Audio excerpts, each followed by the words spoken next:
लगातार 2 दिनों की गिरावट के बाद आज भारतीय शेयर बाजारों ने आज 2 अप्रैल को मजबूत वापसी की। सेंसेक्स 592 अंक बढ़कर बंद हुआ, वहीं निफ्टी बढ़कर 23,300 के पार पहुंच गया। इसके चलते निवेशकों को आज शेयर बाजार में करीब 3.5 लाख करोड़ रुपए का शुद्ध मुनाफा हुआ। आज की तेजी की अगुवाई आईटी और बैंकिंग शेयरों ने की। बीएसई के मिड कैप और स्मॉल कैप इंडेक्स भी 1% तक बढ़कर बंद हुए। शेयर बाजार में ये तेजी अमेरिकी राष्ट्रपति डोनाल्ड ट्रंप के टैरिफ ऐलानों से ठीक पहले आई। ट्रंप आज देर शाम रेसिप्रोकल टैरिफ का ऐलान करने वाले हैं। व्हाइट हाउस का कहना है कि ये टैरिफ ऐलान तत्काल प्रभाव से लागू हो जाएंगे। कारोबार के अंत में बीएसई सेंसेक्स 592.93 अंक या 0.78% की तेजी के साथ 76,617.44 के स्तर पर बंद हुआ। वहीं एनएसई का 50 शेयरों वाला इंडेक्स निफ्टी 166.65 अंक या 0.72% बढ़कर 23,332.35 के स्तर पर बंद हुआ। बीएसई में लिस्टेड कंपनियों का कुल मार्केट कैपिटलाइजेशन आज 2 अप्रैल को बढ़कर 412.96 लाख करोड़ रुपए पर पहुंच गया, तो इसके पिछले कारोबारी दिन यानी मंगलवार 1 अप्रैल को 409.43 लाख करोड़ रुपए रहा था। इस तरह बीएसई में लिस्टेड कंपनियों का मार्केट कैप आज करीब 3.53 लाख करोड़ रुपए बढ़ा है,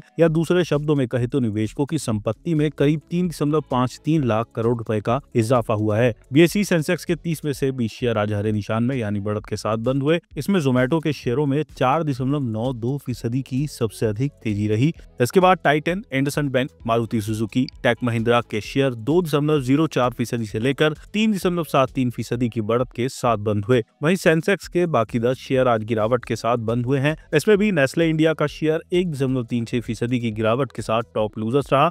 वहीं power grid, UltraTech cement, Bajaj Finserv और लर्सन एंड टुब्रो के शेयरों में 0.41% से लेकर 0.88% तक की गिरावट देखी गई। 3 अप्रैल को कैसी रह सकती है बाजार की चाल? ट्रस्ट म्यूचुअल फंड के सीईओ संदीप बागला ने मनी कंट्रोल से बातचीत में कहा कि ट्रंप की टैरिफ योजनाओं के बाद ग्लोबल ट्रेड की पूरी संरचना बदल सकती है और बाजारों पर इसके असर को पचाने में कुछ समय लग सकता है। हमें इंतजार करना होगा और देखना होगा कि ट्रंप की टैरिफ योजनाओं की रूपरेखा क्या होती है। अगर बाजार को इन नीतियों से निराशा होती है तो हमें गिरावट दिखेगी। ऐसा नहीं लगता कि टैरिफ की कहानी अभी बाजारों पर पूरी तरह से अपना असर दिखा पाई है। अभी इसका पूरा असर दिखना बाकी है। आईसीआईसीआई सिक्योरिटीज ने अपने एक नोट में कहा है कि पिछले 5 महीनों में 16% की तेज गिरावट के बाद बाजार की धारणा और मोमेंटम इंडिकेटर मंदी के सबसे निचले स्तर से उभर चुके हैं। यहाँ से आने वाले किसी भी पुल बैक को एक हेल्दी रिट्रेसमेंट माना जाना चाहिए। इससे इंडेक्स को 22,800 के आसपास एक हाई बेस बनाने में मदद मिलेगी।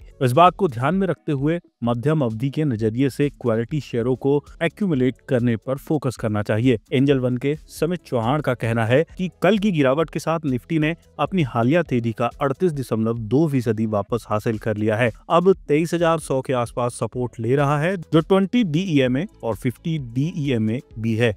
इस स्तर को बचाए रखना जरूरी होगा। यदि ये सपोर्ट टूट जाता है तो निफ्टी 23,000 से 22,900 की ओर गिर सकता है। उन्होंने आगे कहा कि मार्च की बुलिश कैंडल को देखते हुए गिरावट पर खरीदारी की रणनीति की सिफारिश की गई थी। बाजार में तेजी के लिए निफ्टी को 89 DEMA से ऊपर यानी 23,350 के पार बंद होने की जरूरत है। इसके बाद निफ्टी कल के हाई 23,600 के ऊपर जाता दिख सकता है। ट्रेडरों को इन स्तरों पर बारीकी से नजर रखनी चाहिए और इसके मुताबिक ही अपने ट्रेड की योजना बनानी चाहिए। वर्तमान में दिख रही जियोपॉलिटिकल अनिश्चितताओं और ग्लोबल वॉलेटिलिटी को देखते हुए सतर्क रहने और आत्मसंतुष्टि से बचने की सलाह दी जाती है।